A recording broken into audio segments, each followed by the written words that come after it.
die verwoerdam wat oorloop. Dit bly maar altyd 'n besonderse indrukwekkende gesig om te sien. Maak nie saak hoeveel keer mense dit nou al gesien het nie.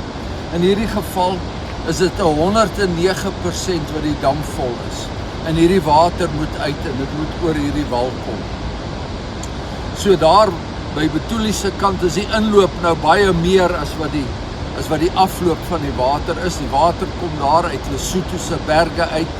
Die water kom daar uit die Caledon rivier uit. Die water kom daar van Allewal Noord se kant af. Die het baie goeie reëns hier geval en die dam loop oor en die mense kom kyk. Iets om te sien, iets besonders om te sien. Maar wat my altyd byval, bo en behalwe die indrukwekkende beeld wat dit skep, is die geluid van die water.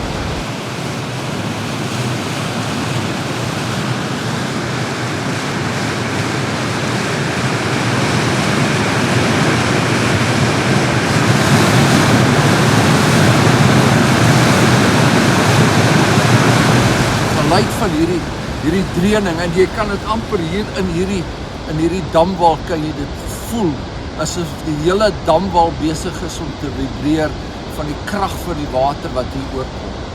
En dan hoor jy die water. Jy hoor daardie gedruis. En dit laat my dink aan dit wat ons in die boek Openbaring lees.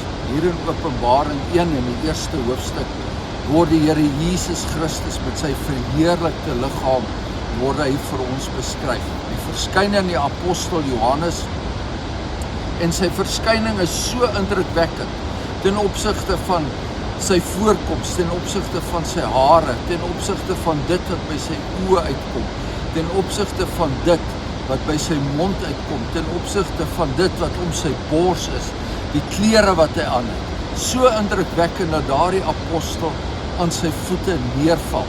Die apostel wat hom tydens sy aardse bestaan elke dag saam met hom was, val aan sy voete neer. Maar die ding wat my nou veral opval is dit wat daar staan, dat sy stem is soos die stem van baie waters. Baie waters.